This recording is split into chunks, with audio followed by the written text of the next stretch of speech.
ये चैप्टर आपका 4 to 5 marks लेके जाता है किसी भी एग्ज़ाम में। अब आपका ये चैप्टर इतना ज़्यादा इम्पोर्टेंट तो नहीं है क्योंकि ज़्यादा वेटेज मार्क्स का नहीं है, लेकिन इसमें से आपका जो नेक्स्ट चैप्टर है कोऑर्डिनेशन केमिस्ट्री यानी कोऑर्डिनेशन कंपाउंड, उसमें बहुत अच्छा एवरेज, यानी कि अगर आपका डी ब्लॉक एलिमेंट वाला चैप्टर नहीं हुआ है तो आप उस चैप्टर को इजीली नहीं कर सकते। सबसे पहली बात आती है कि D block element. D block element होते क्या है? जिस तरह आपके पीरियोडिक टेबल को 4 ग्रुप में डिवाइड किया गया है, S block, P block, D block और एफ ब्लॉक। जिस तरह आपका एस ब्लॉक एलिमेंट थे कि जिसका लास्ट इलेक्ट्रॉन एस सब सेल में एंटर करता है, एस ब्लॉक एलिमेंट कहलाते हैं। अगर जिसका लास्ट इलेक्ट्रॉन पी सब सेल में एंटर करता है या पी ब्लॉक एलिमेंट, तो उसी तरह आपका क्या है, जिसका लास्ट इलेक्ट्रॉन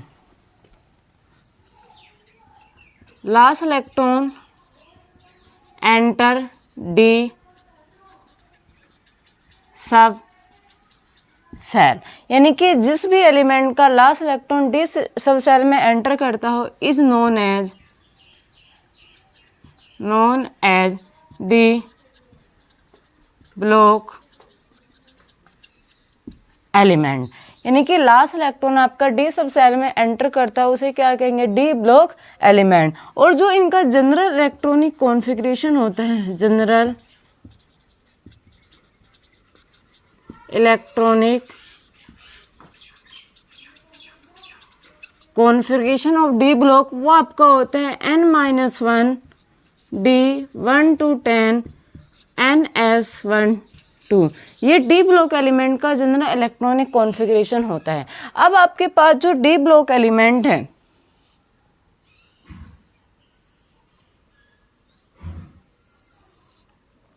ये आपकी पीरियोडिक टेबल होती है। पीरियोडिक टेबल में आपकी 7 पीरियड होते हैं और 18 आपके क्या होते हैं, ग्रुप होते हैं। अब इस पीरियोडिक टेबल में आपके 4 ब्लॉक में पीरियोडिक टेबल आपकी क्या है, डिवाइड है।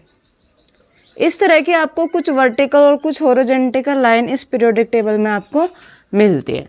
अब उसके बाद आपका जो ये होता है फर्स्ट और सेकंड, इस ब्लॉक को है एस ब्लॉक एलिमेंट। अब एस ब्लॉक के बाद आपका आता है बीच में जो आपको ये पीरियोडिक टेबल में गैप मिलता है, उसके बाद यहाँ से यहाँ तक यानी कि ग्रुप 13 से 18 तक के एलिमेंट आपका पी ब्लॉक एलिमेंट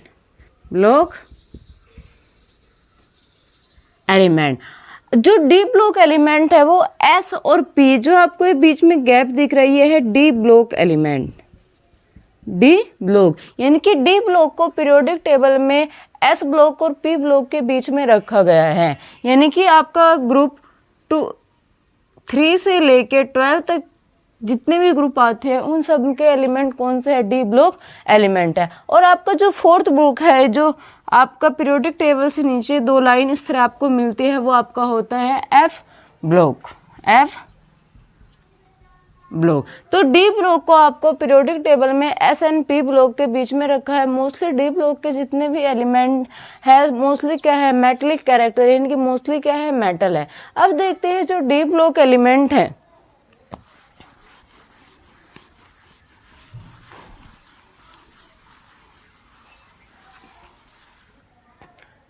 आपके जो D block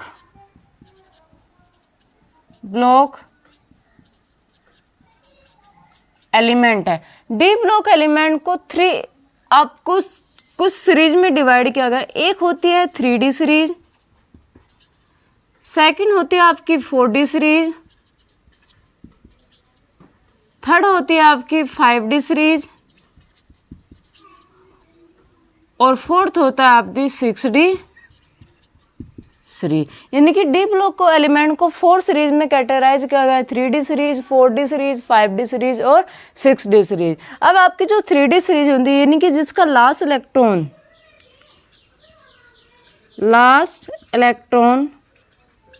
enter 3D cell, is known यानी कि जिसका लास्ट इलेक्ट्रॉन 3d सब सेल में एंटर करता है उसे क्या 3d सीरीज। जिन एलिमेंट का लास्ट इलेक्ट्रॉन 4d सीरीज में एंटर करता है 4d में एंटर करता है 4d सीरीज, जिसमें 5d में एंटर करता है 5d सीरीज।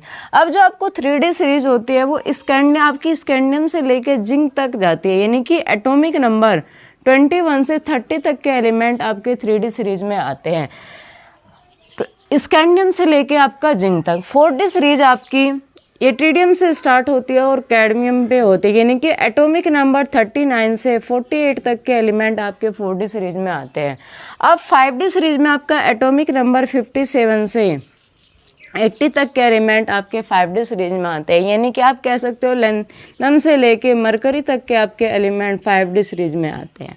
अब उसके बाद जो 6d सीरीज है, ये 6d सीरीज अभी आपकी क्या है, इनकम्प्लीट सीरीज है, इनकम्प्लीट सीरीज है। तो डी ब्लॉक को 4th सीरीज में कैटेगराइज किया गया है, 3d series, 4d series, 5d series, 6d। 3d series क्या होगी, जो स्कैंडियम से लेकर जिंक तक के एलिमेंट आपके 3d सीरीज में आएंगे। 5d सीरीज क्या होगी, जिसमें आपके एट्रिडियम से लेकर आपके कैडमियम तक के एलिमेंट आएंगे।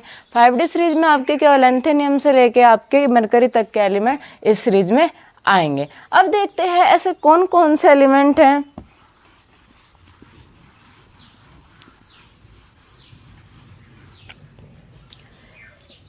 ये आपकी 3d series, 4d series, 5d series. 3d series में सबसे पहले आता है आपका scandium, titanium, vanadium, chromium, manganese, iron, cobalt, nickel, copper, zinc. ये आपकी क्या है, 3d सीरीज है। अब 4d सीरीज में आपका स्कैंडियम के नीचे आता है आपका एट्रिडियम और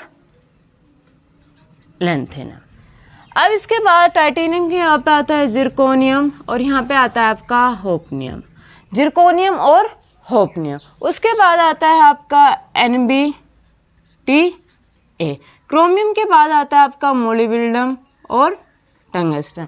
क्रोमियम के बाद आता है आपका मोलिब्डेनम और टंगस्टन। इसके बाद आपका आता है Te, Re, Ru, OS, RH, IR, palladium, platinum, silver, gold, cadmium और मरकरी।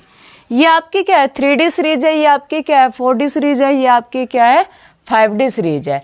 अब आपके एटॉमिक नंबर, स्कैंडियम का एटॉमिक नंबर होता है 21, 22, 22, 23, 24, 25, 26, 27, 28, 29, 30। अब आपके 3d सीरीज का तो एटॉमिक नंबर इजीली से रन हो जाते हैं, जो आपके स्कैंडियम से स्टार्ट होते हैं और आपके जिंक पे क्या होती है, फिनिश होती है। लेकिन आपके पास एक शॉर्ट ट्रिक है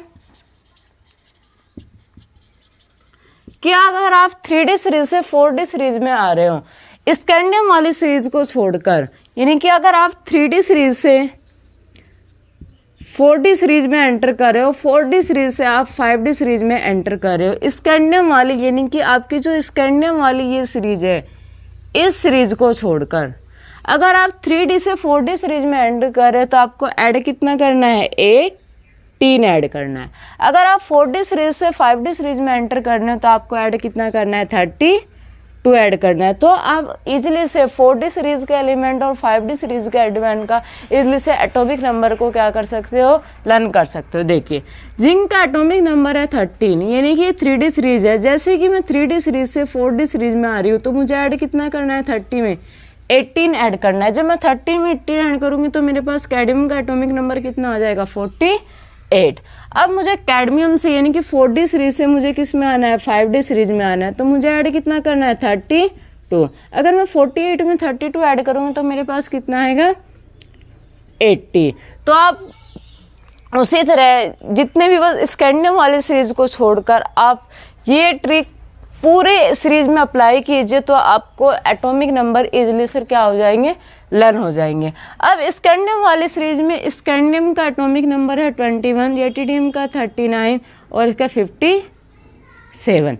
अब आपके जो स्कैंडियम वाली सीरीज, स्कैंडियम, ट्रिडियम और La, ये आपकी जो सीरीज है जब आपकी 3D 4D 5D।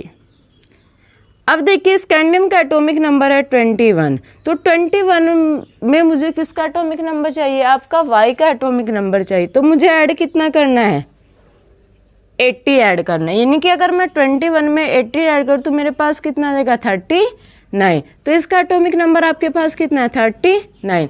यहाँ पे भी मैंने 18 ही ऐड किया था, लेकिन अब देखिए अगर मुझे 4D सीरीज से स्कैंडियम वाले सीरीज में 5D सीरीज में जाना है तो मुझे ऐड कितना करना है, 80 का ऐड करना है। यानी कि अगर मैं 39 में 18 का ऐड करूँगी तो मेरे पास कितना आ जाएगा 57। तो बस आपको स्कैंडियम वाले सीरीज में इतना रखना है कि आप स्कैंडियम वाले सीरीज को छोड़कर अगर आप 3D सीरीज से 4D सीरीज में आ रहे हैं तो पहले आप ऐड कितना करोगे 18, फिर सेकंड में आप ऐड कितना करोगे 32। लेकिन स्कैंडियम वाली सीरीज में अगर आप 3D से 4D जा रहे हैं या 4D से 5D जा रहे हैं, आपको ऐड कितना करना है 18। अब इजीली से आपको इस ट्रिक से जितने भी एलिमेंट हैं उनके इलेक्ट्रॉनिक कॉन्फिगरेशन क्या हो जाएंगे, इजीली से लर्न हो जाएंगे।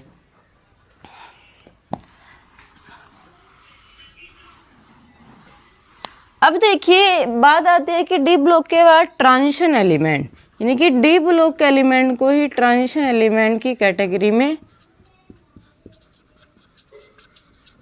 रखा गया है कि what is a transition element. Transition element क्या होते हैं। अब ट्रांजिशन डी ब्लॉक के ज़्यादातर मेंबर जितने भी एलिमेंट है वो ट्रांजिशन एलिमेंट है, एक्सेप्ट जिंक, कैडमियम और मरकरी को। वे एलिमेंट ट्रांजिशन एलिमेंट की कैटेगरी में आएंगे जिनका इलेक्ट्रॉनिक कॉन्फ़िगरेशन यानी कि डी सब सेल में या तो क्या हो इनकम्प्लीटली फिल्ड हो या आपकी क्या हो हाफ है। यानी कि डी सब सेल इनकम्प्लीटली क्या हो फिल हो या आपकी क्या हो हाफ फिल्ड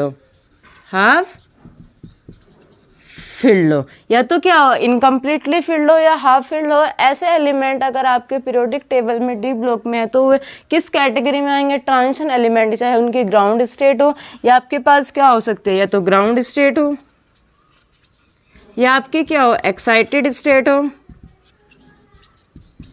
दोनों ही स्टेट में उनके इलेक्ट्रॉनिक कॉन्फ़िगरेशन क्या होने चाहिए, या तो इनकम्प्लीटली फिल्ड हो या पार्सली फिल्ड होने चाहिए या आपके पास क्या हाफ फिल्ड होने चाहिए, एक्सेप्ट आपका zinc, cadmium and mercury. Zinc, cadmium और मरकरी को छोड़कर डी ब्लॉक के जितने भी एलिमेंट है वो आपके ट्रांजिशन एलिमेंट है। Zinc cadmium action due to fulfilled D configuration, यानी कि इनका जो डी कॉन्फ़िगरेशन होता है वो क्या होता है फुलफिल्ड होता है ग्राउंड स्टेट में भी और एक्साइटेड स्टेट में। इसलिए जिंक, कैडमियम और मरकरी को ट्रांजिशन एलिमेंट की कैटेगरी में नहीं रखा गया। बाकी जितने भी आपके देखिए इस सीरीज को छोड़कर यानी कि 12 वाले ग्रुप को छोड़कर, जिंक, कैडमियम और मरकरी वाले ग्रुप को छोड़कर ये आपके जो ग्रुप होंगे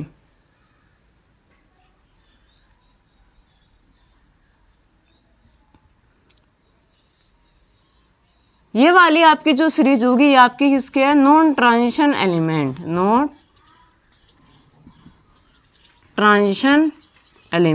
यानी कि ये ट्रांजिशन एलिमेंट नहीं है। बाकी डी ब्लॉक के जितने भी आपके मेंबर है वो ट्रांजिशन स्कैंडियम से लेकर कॉपर तक की आपके जो ग्रुप होता है वो ट्रांजिशन एलिमेंट की कैटेगरी में आता है, क्योंकि इनका इलेक्ट्रॉनिक कॉन्फ़िगरेशन क्या होता है इनकम्प्लीटली फिल्ड होता है, इसलिए ट्रांजिशन एलिमेंट की कैटेगरी में आती है जिंक, कैडमियम और मरकरी को छोड़कर, क्योंकि इनका जो इलेक्ट्रॉनिक कॉन्फ़िगरेशन होगा चाहे एक्साइटेड स्टेट में होगा, ग्राउंड स्टेट में होगा, क्या फुल फिल्ड होगा, इसलिए ट्रांजिशन एलिमेंट की कैटेगरी में नहीं आते। अब ये जो देखिए डी ब्लॉक क्या होता है, डी ब्लॉक का जो इंट्रोडक्शन पार्ट था, अब ट्रांजिशन एलिमेंट क्या होते हैं उसके बाद देखते हैं property of D block element, यानी कि डी ब्लॉक एलिमेंट की कौन कौन सी प्रॉपर्टी है, कौन कौन सी प्रॉपर्टी ये ग्रुप शो करते हैं। क्योंकि अगर डी ब्लॉक एलिमेंट की आपकी बहुत सी प्रॉपर्टी और ये चैप्टर अगर आपका क्लियर होगा तो अगर नेक्स्ट जो आपका चैप्टर है कोऑर्डिनेशन केमिस्ट्री उसे आपको करने में बहुत ही ईजी हो जाएगा। तो आप प्रॉपर्टी ऑफ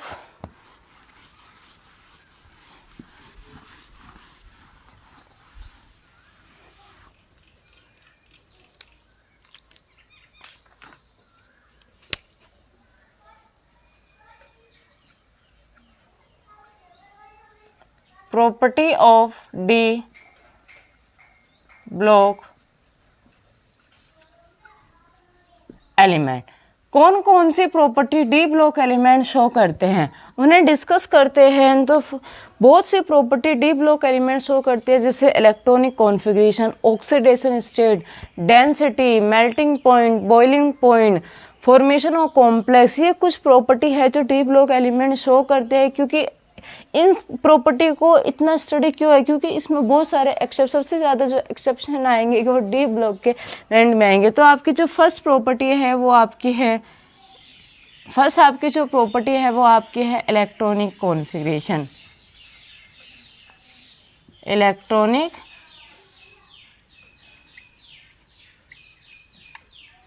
कॉन्फ़िगरेशन।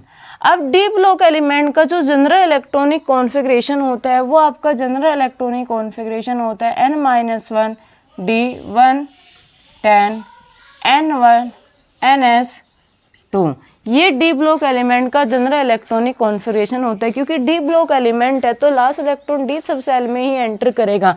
अब देखिए आपकी ये ns सेल होती है कि n का मतलब अगर मान लो ये 4 है तो आपका जो लास्ट इलेक्ट्रॉन एंटर करेगा वो क्या हो जाएगा 4 - 1, तो किस में एंटर करेगा आपका 3 में एंटर करेगा। तो ये जनरल इलेक्ट्रॉनिक कॉन्फ़िगरेशन होता है। डी ब्लॉक एलिमेंट के बहुत से कंपाउंड है कि अलग अलग कॉन्फ़िगरेशन शो करते हैं। जैसे आपकी जो 3D सीरीज होती है scandium, titanium, vanadium, chromium, Mn, Fe, cobalt, nickel, copper, zinc. 30, 29, 28, 21, 22, 23, 24, 25, 26, 27। ये डी ब्लॉक की जो 3D सीरीज होती है, आप किसी भी एलिमेंट को एक बार लर्न नहीं की, लेकिन 3D सीरीज इतनी इंपॉर्टेंट है, चाहे आपको डी ब्लॉक एलिमेंट की बात करिए या आप कोऑर्डिनेशन और कंपाउंड वाली बात की, ये सीरीज बहुत इंपॉर्टेंट है। Scandium, titanium, vanadium, chromium, manganese, iron, cobalt, nickel, copper and zinc. अब इनका इलेक्ट्रॉनिक कॉन्फ़िगरेशन देखते हैं कि 1s2, 2s2, 2p6, 3s2, 3p6।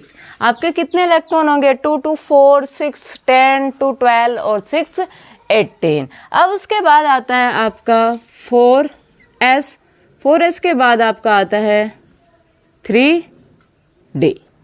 अब जो इनका लास्ट, सबसे पहले देखिए इतना कॉमन जो ये इतना इलेक्ट्रॉनिक कॉन्फ़िगरेशन है, ये एक इनर्ट गैस का इलेक्ट्रॉनिक कॉन्फ़िगरेशन है जिसे कहते हैं आर्गन। तो आप बार बार ये इलेक्ट्रॉनिक कॉन्फ़िगरेशन ना लिख के सब में क्या लिख लीजिए AR, AR, AR, AR, AR,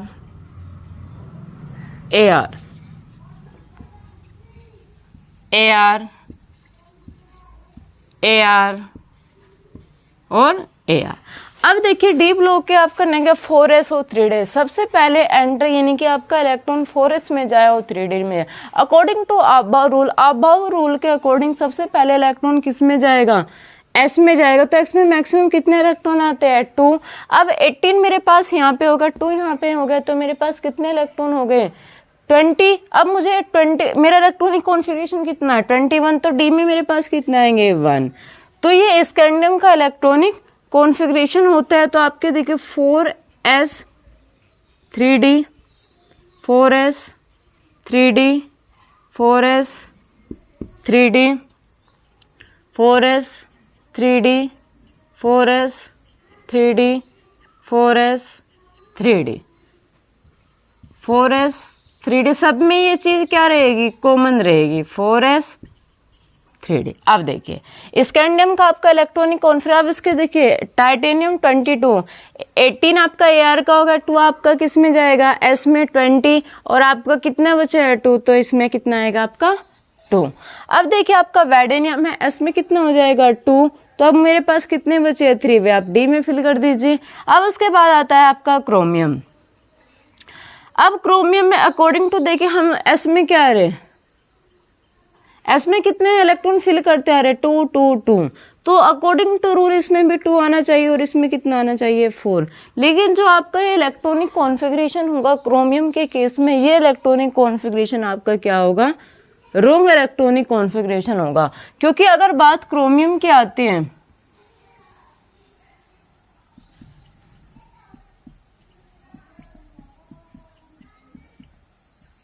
अगर बात क्रोमियम की आती है 24, तो आपका क्या आना चाहिए, Ar4s2 3d4। ये इलेक्ट्रॉनिक कॉन्फ़िगरेशन आपका क्या है, रॉन्ग है, क्योंकि यहाँ पे केस आ जाता है half filled and full field का। अब देखिए मेरे पास अगर मैं यहाँ पे 1, ये इसका करेक्ट इलेक्ट्रॉनिक कॉन्फ़िगरेशन होता है, क्योंकि यहाँ पे क्या हो जाता है, ये हाफ फील्ड हो जाता है और हाफ फील्ड स्टेबल होता है इनकम्प्लीट फील्ड पे। तो यहाँ पे आपका कितना आएगा 1 और यहाँ पे आपका कितना आएगा 5। फिर आप ऐसे ही 2 5 2 6 2 7 2 8। अब वही केस आता है आपका क्रोमियम के केस में। 3D सीरीज में आपको ये बात देखना है, एक आपका क्रोमियम और एक आपका कॉपर। क्रोमियम में आने कितने चाहिए थे, 4 इलेक्ट्रॉन आ जाते हैं, लेकिन क्या है हाफ फील्ड होने की वजह से कितने इलेक्ट्रॉन हो जाते हैं, 5। अब वही केस आता है आपका कॉपर में कि आने तो इसमें कितने इलेक्ट्रॉन चाहिए थे, 2 इलेक्ट्रॉन आने चाहिए, लेकिन आता है कितने, 1 और 10 स्टेबिलिटी के लिए। अब इसका आपका क्या हो जाएगा, 4s और 3d 10।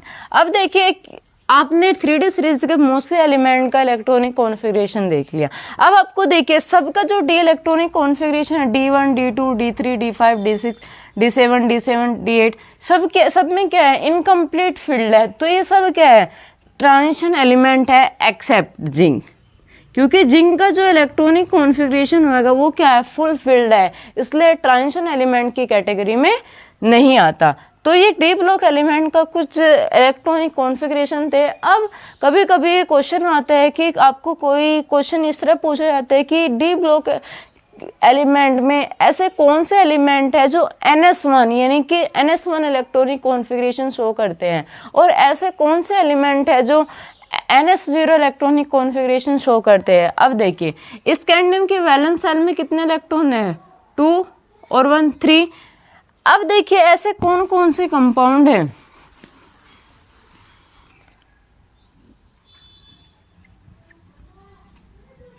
Element so NS0 configuration.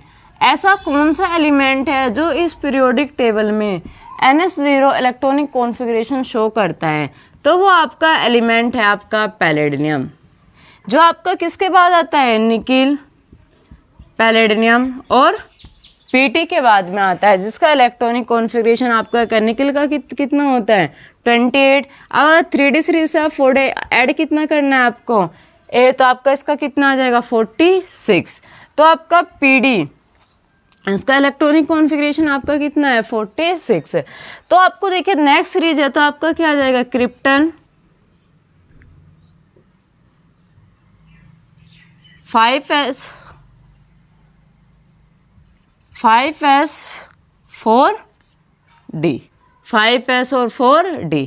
तो आपको देखिए 36 क्रिप्टन में आ गए, 10 आपके डी में, तो इसमें आपके क्या आ जाएंगे, 0।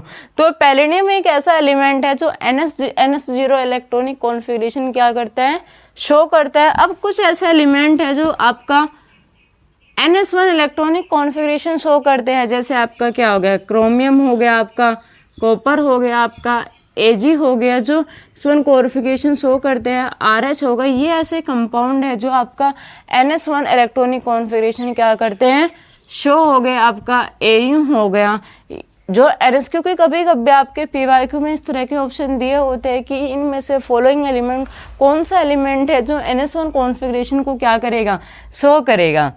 अब ये फर्स्ट प्रॉपर्टी हुई आपकी इलेक्ट्रॉनिक कॉन्फ़िगरेशन। सेकंड आपकी प्रॉपर्टी है size and atomic radius. Size and atomic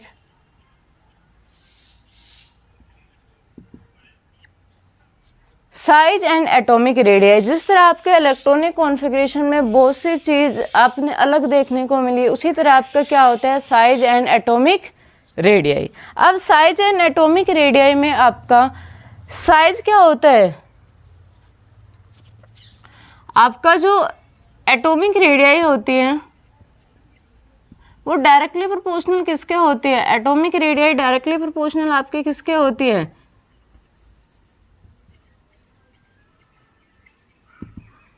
size के डायरेक्टली जो आपकी एटॉमिक रेडियाई होती है, एटॉमिक रेडियाई वो डायरेक्टली प्रोपोर्शनल आपकी किसके होती है, साइज के। अब अगर आपसे यही क्वेश्चन पूछ ले कि what is the atomic radii, कि एटॉमिक रेडियाई क्या होती है। अब देखिए मेरे पास ये कोई भी एटम है, ये उसका न्यूक्लियस है और ये उसकी क्या है, सेल है। तो सेल के बाहर आउटर मोस्ट क्या होंगे, इलेक्ट्रॉन।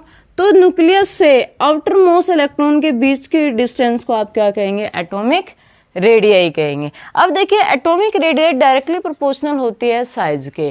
अब साइज की अगर बात करें, साइज की अगर बात करें ग्रुप में एंड साइज की अगर बात करें पीरियड में, ग्रुप में अगर आप टॉप टू बॉटम जा रहे हो, टॉप टू बॉटम, अगर आप ग्रुप में टॉप टू बॉटम जा रहे हैं तो जनरली आपका साइज क्या होता है, इंक्रीज होता है, क्योंकि एटॉमिक नंबर आपका क्या होता है, एटॉमिक नंबर आपका क्या होता है, इंक्रीज होता है। अगर ग्रुप में आप टॉप टू बॉटम जा रहे हैं तो आपका साइज क्या होता है, इंक्रीज होता है, और एटॉमिक नंबर भी क्या होता है, इंक्रीज होता है। अब देखिए पीरियड में अगर आप लेफ्ट टू राइट जा रहे हो, लेफ्ट टू राइट, तो जनरली आपका जो साइज होता है वो क्या होता है, डिक्रीज होता है, और आपका जो जेड इफेक्टिव होता है वो क्या होता है, इंक्रीज होता है, यानी कि चार्ज आपका क्या होता है, इंक्रीज होता है। तो ये तो था आपका जनरल ट्रेंड, यानी कि पीरियोडिक टेबल में जनरल ट्रेंड था कि साइज टॉप टू बॉटम जाने पे इंक्रीज होता है और लेफ्ट टू राइट जाने पे साइज क्या होता है, डिक्रीज होता है। लेकिन आपकी अगर सीरीज की बात की जाए कि scandium, titanium, vanadium, chromium, MN, Fe, cobalt, nickel, copper और जिंक, अब ये आपकी 3D सीरीज है।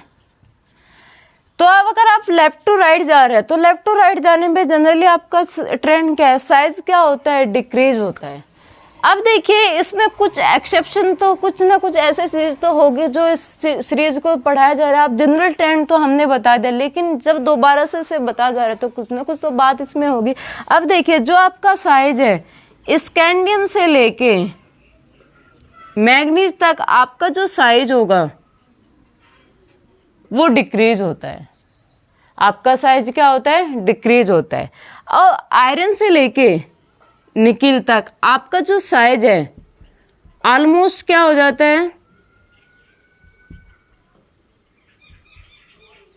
कांस्टेंट हो जाता है, ऑलमोस्ट कांस्टेंट, यानी कि इनका साइज इक्वली क्या हो जाता है, सेम हो जाता है। और कॉपर से निकिल साइज फिर क्या हो जाता है, इंक्रीज हो जाता है। जनरली क्या होना चाहिए, साइज अगर लेफ्ट राइट जा रहा है तो साइज आपका क्या होना चाहिए, डिक्रीज होना चाहिए।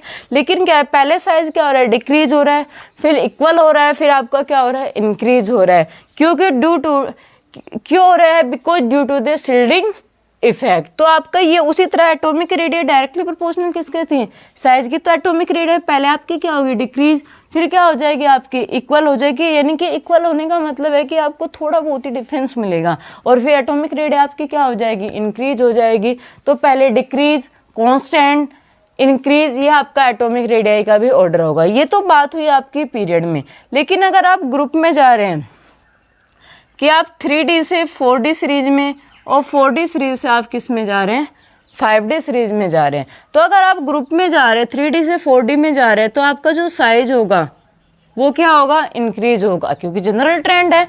लेकिन अगर आप 4D से 5D में जा रहे हैं तो जो साइज है वो क्या होगा आपका, ऑलमोस्ट क्या होगा, इक्वल होगा। यानी कि अगर 3D से 4D में जा रहे हैं तो आपका साइज इंक्रीज हो रहा है। लेकिन जैसे ही आप, यानी कि आपको 3D, 4D और 5D, 3D से आप 4D में आ रहे हैं तो आपका साइज क्या हो रहा है, जनरली इंक्रीज हो रहा है। लेकिन जैसे ही आप 4D से 5D में आ रहे हैं, साइज आपका क्या हो रहा है, ऑलमोस्ट सेम हो रहा है। ड्यू टू, क्यों सेम हो रहा है, ड्यू टू, एंड क्यों सेम हो रहा है, due to lanthanide contraction. Lanthanide contraction की वजह से जनरली 3D से या 4D से 5D में साइज तो क्या होना चाहिए, साइज आपका इंक्रीज होना चाहिए। लेकिन जैसे ही आप 4D से 5D में आपका साइज ऑलमोस्ट क्या हो गया कि 4D एलिमेंट और 5D से सेम क्यों हो गया, क्योंकि वहाँ पे क्या कौन सा इफेक्ट जनरेट हो रहा है, लेंथेनाइड कॉन्ट्रैक्शन। अब लेंथेनाइड कॉन्ट्रैक्शन होता क्या है, ये पुअर शिल्डिंग इफेक्ट होता है एफ सब सेल का, यानी कि आप कह सकते हो पुअर शिल्डिंग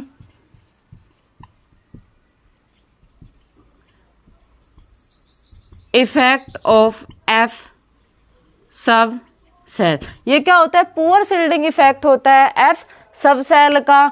तो आपका ये क्या होता है, size and atomic radius, size and atomic radius. तो आपके टू प्रॉपर्टी डिस्कस हो चुकी है। पहली प्रॉपर्टी थी आपकी इलेक्ट्रॉनिक कॉन्फ़िगरेशन, सेकंड प्रॉपर्टी थी आपकी size and atomic radius. Third property को लेके चलते हैं।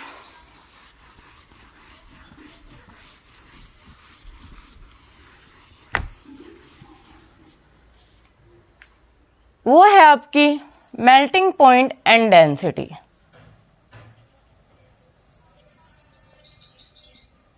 Density and melting point. Density और मेल्टिंग पॉइंट का आपका जो ऑर्डर होगा, डेंसिटी और मेल्टिंग पॉइंट का जो आपका ऑर्डर होगा। अब आपका जो मेल्टिंग पॉइंट होता है, मेल्टिंग पॉइंट डायरेक्टली प्रोपोर्शनल होता है आपके नंबर ऑफ अनपेयर्ड इलेक्ट्रॉन। अगर नंबर ऑफ अनपेयर्ड इलेक्ट्रॉन आपके इंक्रीज होंगे तो आपका मेल्टिंग पॉइंट भी क्या होगा, इंक्रीज होगा। तो मेल्टिंग पॉइंट का आपका जो जनरल ट्रेंड होता है वो आपका होता है, यहाँ आपका क्रोमियम Mn, आपका यहाँ पे क्या होता है Fe। तो आपका ये ट्रेंड है। आप इस ट्रिक के थ्रू, यानी कि आपका क्या है M है, तो आपका यहाँ पे क्या होगा, स्कैंडियम, टाइटेनियम, वैडेनियम, क्रोमियम। अब देखिए आपका क्रोमियम के बाद आपका किसका आता है, क्रोमियम के बाद आपका Mn।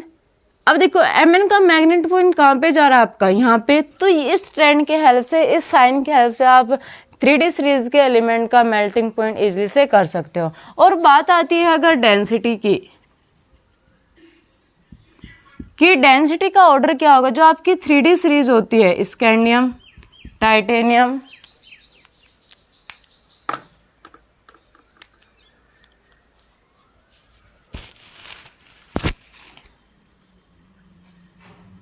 वैडेनियम, chromium, Mn, Fe, cobalt, nickel, copper और जिंक। अब डेंसिटी का ऑर्डर क्या होता है, डेंसिटी आपके पास क्या होती है, density mass upon volume, mass upon volume.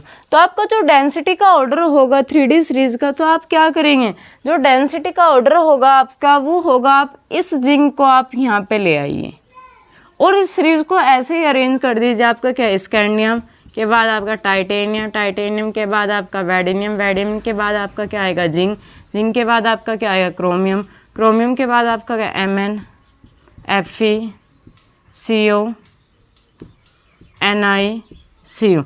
तो ये ट्रेंड होता है आपका डेंसिटी का। और मेल्टिंग पॉइंट आपका डायरेक्टली प्रोपोर्शनल होता है नंबर ऑफ अनपेयर। जितने नंबर ऑफ अनपेयर इलेक्ट्रॉन होंगे उतने आपका मेल्टिंग पॉइंट क्या होगा, आपका इंक्रीज होएगा। उसी तरह आप यहाँ पे देख सकते हैं कि आपका क्या हो रहा है, यहाँ पे आपका जिंक होगा, जिंक में क्या होंगे आपके नंबर ऑफ, आपका क्या होगा, जिंक में कोई भी नंबर ऑफ अनपेयर इलेक्ट्रॉन नहीं होता, तो इसका मेल्टिंग पॉइंट क्या होगा, बहुत ही कम है। अब देखिए मेल्टिंग पॉइंट पहले क्या हो रहा है, इंक्रीज हो रहा है, फिर क्या डिक्रीज, फिर इंक्रीज, और फिर आपका क्या हो रहा है, डिक्रीज हो रहा है। जिस तरह आपका साइज का ट्रेंड था, मेल्टिंग पॉइंट का भी कुछ ऐसे से आपका ट्रेंड है। अब आप देखते हैं आपके जो नेक्स्ट प्रॉपर्टी है आयनाइजेशन एनर्जी।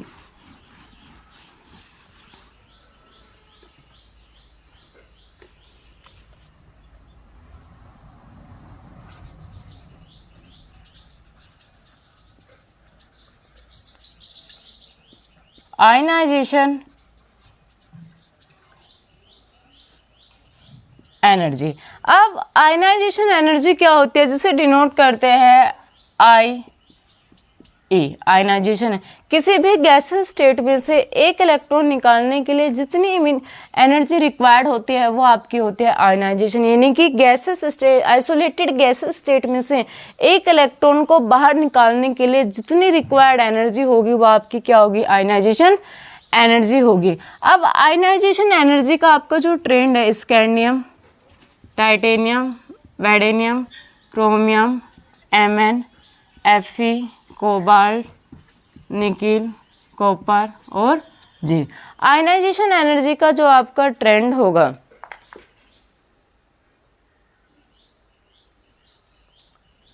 वो आपका ट्रेंड होगा, इस टाइटेनियम को आप ले जाइए क्रोमियम के आगे, और इस टाइटेनियम को ले जाइए आप क्रोमियम के आगे, और आपका जो Fe है, Fe को ले जाइए आप यहाँ पे, और कोबाल्ट को आप ले जाइए यहाँ पे, और सीरीज को ऐसे ही अरेंज कर दीजिए कि scandium, vanadium, chromium, titanium, Mn, Ni, Cu, cobalt, Fe और आपका क्या हो जाएगा, जिंक। 3D सीरीज के एलिमेंट का ये ऑर्डर होता है आयनाइजेशन एनर्जी का, ये ऑर्डर होता है आपका आयनाइजेशन एनर्जी का। अब आपका जो आयनाइजेशन एनर्जी का ऑर्डर है, कभी कभी आयनाइजेशन एनर्जी के ऑर्डर से भी आपको बहुत सारे क्वेश्चन बनते हैं। ये ऑर्डर है आपका आयनाइजेशन एनर्जी का 3D सीरीज के। अब अगर आपकी ग्रुप की बात आई कि ग्रुप में आयनाइजेशन एनर्जी का क्या ऑर्डर होगा, तो 5D सीरीज की एनर्जी, आयनाइजेशन एनर्जी सबसे ज़्यादा होती है, फिर आपकी होती है 3D की, और फिर होती है आपकी 4D सीरीज की। तो आपका ग्रुप में आपका ये ट्रेंड होता है, सबसे ज़्यादा आयनाइजेशन एनर्जी होगी आपकी 5D सीरीज की, फिर आयनाइजेशन एनर्जी होगी आपकी 3D सीरीज की, फिर आयनाइजेशन एनर्जी होगी आपकी 4D सीरीज की। अब देखिए आयनाइजेशन एनर्जी किस तरह के क्वेश्चन बनते हैं।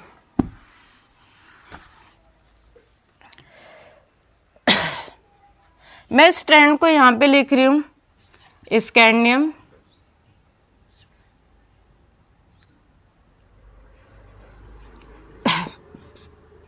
वैडेनियम, क्रोमियम, टाइटेनियम, Mn, निकिल, आपका क्या आ जाए, कोबाल्ट,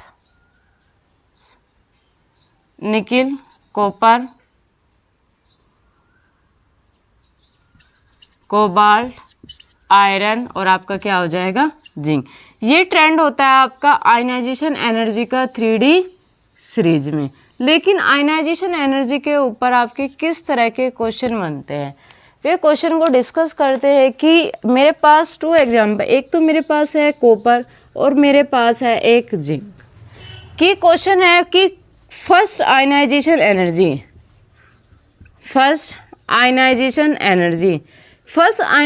एनर्जी किसकी हाई होगी, यानी कि आइसोलेटेड गैसेस स्टेट में से एक इलेक्ट्रॉन निकालने के लिए जितनी एनर्जी रिक्वायर्ड होगी वो होगी आपकी first ionization energy.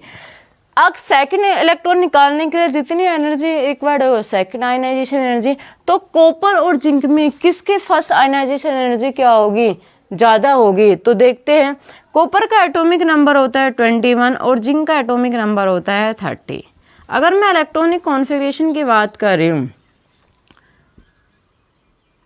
4s1 3d10, ये कॉपर का इलेक्ट्रॉनिक कॉन्फ़िगरेशन होता है। अगर मैं जिंक के इलेक्ट्रॉनिक कॉन्फ़िगरेशन की बात करूं तो 4s2 3d10। अब मुझे कॉपर और जिंक में से एक इलेक्ट्रॉन को बाहर निकालना है। तो देखिए डी तो कम्प्लीटली फिल्ड है, इसमें भी डी कम्प्लीटली फिल्ड है, लेकिन अगर वन इलेक्ट्रॉन, सबसे पहले इलेक्ट्रॉन किस में से जाएगा, एस में से एस में, इसका क्या है फुल फिल्ड है और इसमें क्या है वन इलेक्ट्रॉन है। तो किस में ज़्यादा एनर्जी रिक्वायर्ड होगी, जिंक में, क्योंकि क्या है फुली फिल्ड में से इलेक्ट्रॉन निकालने में बहुत ज़्यादा एनर्जी लगती है। तो फर्स्ट आयनाइजेशन एनर्जी आपकी किसकी ज़्यादा होगी, जिंक की ज़्यादा होगी इन कंपेयर टू कॉपर। अगर वही ट्रेंड आपको पूछ ले second ionization energy, second ionization energy, अगर सेकेंड आयनाइजेशन एनर्जी आपसे पूछ ले तो किसकी ज़्यादा होगी, यानी कि अगर मैं यहाँ पे ही चेंज कर रही हूँ कि जिंक में से भी मैंने, कॉपर में से भी मैंने एक इलेक्ट्रॉन को बाहर निकाल दिया और जिंक में से भी मैंने एक इलेक्ट्रॉन को बाहर निकाल दिया, यानी कि कॉपर +1 जिंक +1, जिंक +1 एग्जिट नहीं करता, लेकिन ये समझाने के लिए फर्स्ट आयनाइजेशन एनर्जी क्या होती है, सेकंड। अब देखिए मुझे सेकंड आयनाइजेशन यानी कि सेकंड इलेक्ट्रॉन निकालने के जितनी एनर्जी रिक्वायर्ड होगी, अब देखिए ये क्या हो चुका है, ये तो आपका इम्पिटी हो चुका है, अब ये क्या है फुल फील्ड है, तो इसे इसमें से इलेक्ट्रॉन निकालने के लिए मोर एनर्जी रिक्वायर्ड होगी, लेकिन इसमें देखिए एस में 1 इलेक्ट्रॉन है, तो इसे इलेक्ट्रॉन सेकंड इलेक्ट्रॉन निकालने के लेस एनर्जी निकालने के, तो अगर सेकंड आयनाइजेशन एनर्जी की बात हो किसकी ज़्यादा होगी, कॉपर की ज़्यादा होगी इन कंपेयर टू जिंक। तो इस तरह आपके फर्स्ट आयनाइजेशन एनर्जी के ऊपर, सेकंड आयनाइजेशन एनर्जी के ऊपर बहुत सारे क्वेश्चन बनते हैं। अब नेक्स्ट प्रॉपर्टी को डिस्कस करते हैं, वो है आपकी मैग्नेटिक मूवमेंट।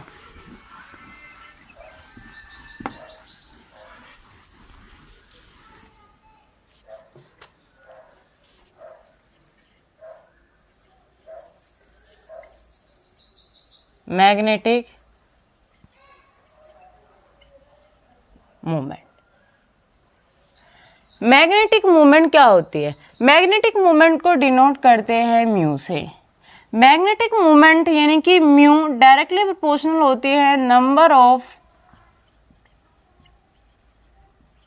अनपेयर्ड इलेक्ट्रॉन के, डायरेक्टली प्रोपोर्शनल होते हैं नंबर ऑफ अनपेयर्ड इलेक्ट्रॉन के। और मैग्नेटिक मूवमेंट का आपके पास फॉर्मूला होता है √n+2, ये फॉर्मूला होता है आपका मैग्नेटिक मूवमेंट का, जहाँ पे ये फॉर्मूला होता है आपका मैग्नेटिक मूवमेंट का म्यू √n+2, ये फॉर्मूला होता है आपका मैग्नेटिक मूवमेंट का, जहाँ पे n आपके होते हैं नंबर ऑफ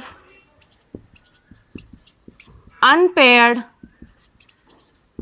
इलेक्ट्रॉन, ये n क्या होता है नंबर ऑफ अनपेयर्ड इलेक्ट्रॉन। अब मैग्नेटिक मूवमेंट के साथ ही आप बता सकते हो paramagnetic and diamagnetic, paramagnetic and paramagnetic and diamagnetic behaviour, जिस भी एलिमेंट के पास number of unpaired electron present होते हैं वो पैरामैग्नेटिक होता है, और जिस भी एलिमेंट के पास नंबर ऑफ अनपेयर्ड इलेक्ट्रॉन यानी कि नंबर ऑफ अनपेयर्ड इलेक्ट्रॉन आपके नॉन जीरो होंगे तो वो आपका एलिमेंट होगा पैरामैग्नेटिक। कैसा होगा आपका पैरामैग्नेटिक। अगर नंबर ऑफ अनपेयर्ड इलेक्ट्रॉन आपके पास क्या होंगे, जीरो होंगे, तो वो एलिमेंट आपका क्या होगा, डायामैग्नेटिक। तो कभी कभी तो आपको डायामैग्नेटिक और पैरामैग्नेटिक के ऊपर भी आपको बहुत सारे क्वेश्चन पूछे जाते हैं। अगर n 0 है तो डायामैग्नेटिक, अगर n 1 2 3 कोई भी होल नंबर है तो आपका वो क्या होगा, पैरामैग्नेटिक। जिस तरह आपका ये क्वेश्चन है कि क्रोमियम +3 और आपका है कैलकुलेट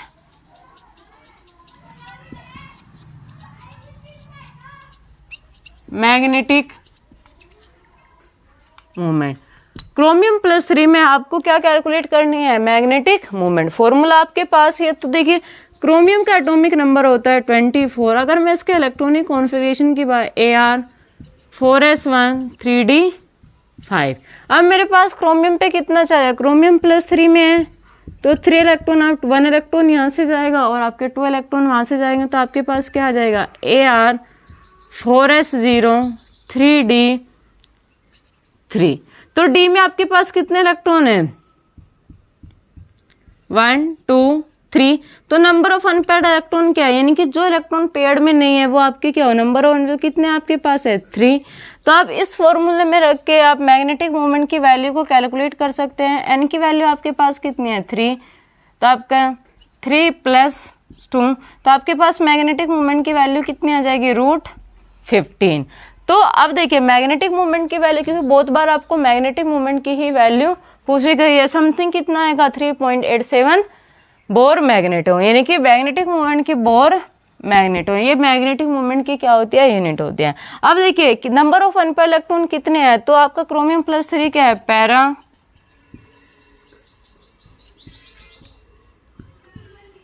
मैग्नेटिक है। अब पैरा और डायमैग्नेटिक के बहुत सारे क्वेश्चन पैरा एंड डायमैग्नेटिक के कंसेप्ट से बन सकते हैं। कि एक क्वेश्चन यही है कि कॉपर +1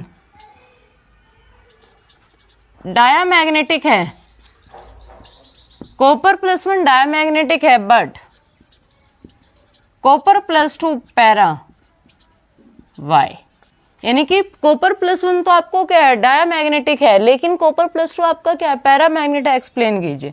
अब देखिए कॉपर का इलेक्ट्रॉनिक एटॉमिक नंबर होता है 20 है। अगर इलेक्ट्रॉनिक कॉन्फ़िगरेशन की बात करें AR 4s1 3d10। अब मुझे किसका कॉपर +1, तो आप एक इलेक्ट्रॉन बाहर कर दीजिए s का, तो आपके पास क्या होगा AR 4s0 3d10। क्यों ये डायमैग्नेटिक है, क्योंकि जो आपकी D है 1 2 3 4 5 6 7 8 9 10, डी क्या है n कितना हो गया 0, क्योंकि इसमें कोई भी number of unpaired electron present नहीं है, इसलिए क्या है डायमैग्नेटिक है। लेकिन अगर कॉपर +2 की बात आती है तो आप क्या 1 इलेक्ट्रॉन यहाँ से गया 1 यहाँ से, तो आपका क्या आ जाएगा AR 4s0 3d9।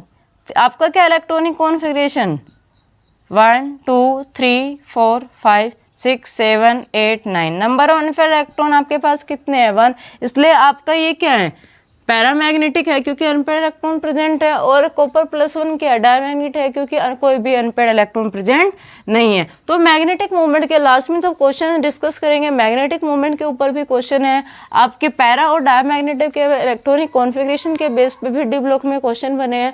अभी कुछ प्रॉपर्टी और देखते हैं। नेक्स्ट प्रॉपर्टी है आपकी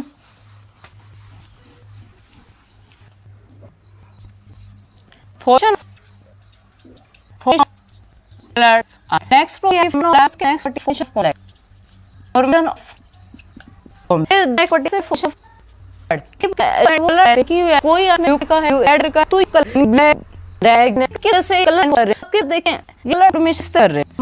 कोई इलेक्ट है क्या करेगा एक साइड पे जाएगा पर यह क्या स्टेट और एक्सेप्टेड इस तक भी रोड जब एक्सेप्टेड में तो वो लेवल का बात है कि तो इलेक्ट्रॉन स्टेट में तो इमिग्राउंड तो लाइट जो वो लाइट वेव जो लाइट क्या का उस जो करंट के आपको दिखाई देता है उस और एटिट्यूड में को छोड़ का formula V B Y O, ये आप कैजुअल में ये करते हैं किसी मेरा सल